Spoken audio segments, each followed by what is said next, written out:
बेटा, आज हम लोग करेंगे लेसन नंबर 14 कक्षा छठी का कुमारी कालीबाई।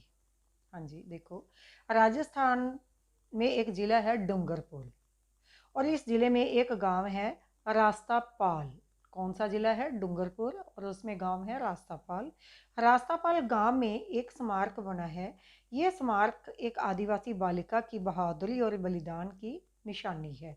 13 साल की लड़की आज़ादी की लड़ाई में कूद पड़ी थी और अपने प्राणों की उसने बलि दे दी थी।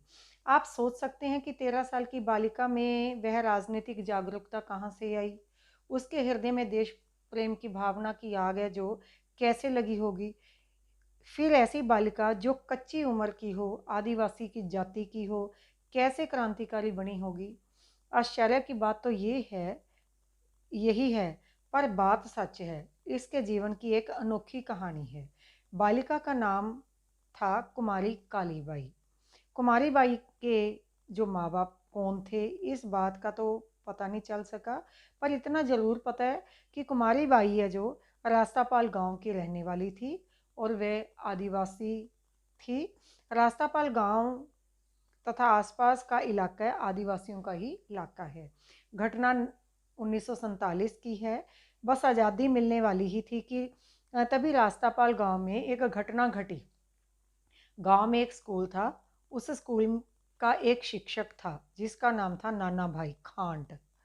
इस स्कूल को भोगीलाल पांड्या नामक एक व्यक्ति चलाते थे। पांड्या को गुप्त रूप से अंग्रेजी सरकार के खिलाफ कुछ काम किया करते थे। स्कूल क्रांतिकारी गतिविधियों का अड्डा बना हुआ था। स्कूल के 2 अध्यापक नाना भाई खांड और सेंगा भाई क्रांतिकारी गतिविधियों में शामिल थे। वे क्रांतिकारी की सभाएं भी करते थे, पन्ने बंटवाते थे, सूचनाएं भिजवाते थे। ये सारा काम गुप्त रूप से वो करते थे, पर कोई बात कब तक गुप्त रहती है? एक ना एक दिन भेद खुलता ही है। अंग्रेजों को इन सारी बातों का पता चल गया। अंग्रेज सरकार ने डूंगरपुर के महारावत लक्ष्मण सिंह को सूचित किया कि वह रास्तापाल गांव का स्कूल बंद करवा दे। वे लक्ष्मण सिंह के कुछ लोग, कुछ सिपाही और सेना के जवान लेकर गांव पहुंचे। उनके साथ डूंगरपुर के न्यायाधीश भी थे। सिपाहियों ने नाना भाई खांट और सिंगा भाई से स्कूल बंद करने को कहा। उन्होंने जवाब दिया, हम लोग कौन होते हैं स्कूल को बंद करने वाले? स्कूल तो पंडवा जी चलाते हैं, वे जाने। जिलाधीश ने भी स्कूल बंद करने को कहा, पर उन लोगों ने उनकी एक बात भी नहीं मानी। इस पर चिढ़कर जिलाधीश ने पुलिस को आदेश दिया कि वे दोनों अध्यापकों को मार पीट कर ठीक कर दें। बस लगी पुलिस उन दोनों पे डंडा बरसाने। नाना भाई खांड को तो मारते मारते वहीं ढेर कर दिया और सेंगा भाई को जीप के पीछे रस्सियों से बांध दिया। सेंगा भाई को यह हालात देखकर कालीबाई दौड़कर जीप के सामने आ गई और बोली, छोड़ दो मास्टर साहब को, इन्होंने क्या गलती की है? एक सिपाही बोला, भाग जा सामने से, नहीं तो गोली मार दूंगा।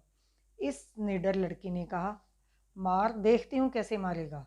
बस इतना कहकर वह दौड़कर जीप के पीछे आ गई और एक कचिया से रस्सियां काट दी। सेंगा भाई छूट गए और आनन फानन में वहां से रफू चक्कर हो गए।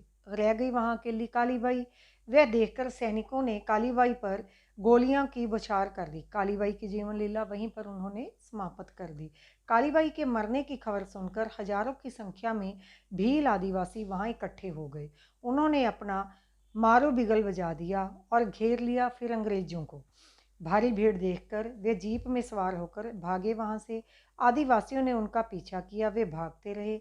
आदिवासी तब तक उनका पीछा करते रहे जब तक उनकी जीप दूर जाकर ओझल नहीं हो गई।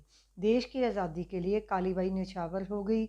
एक जीवन की उस एक जीवन की कहानी खत्म हो गई, लेकिन खत्म नहीं हुई, अभी तो शुरू हुई है। कालीबाई अगर साधारण जिंदगी जीती तो उसका नाम शायद कोई ना जानता, लेकिन उन्होंने ऐसा काम कर दिखाया जिससे वह हमेशा के लिए अमर हो गई। उसका जीवन इतिहास बन गया, ऐसा इतिहास जिसको पढ़कर देश की हर एक युवती युवा देशभक्ति की प्रेरणा लेता है।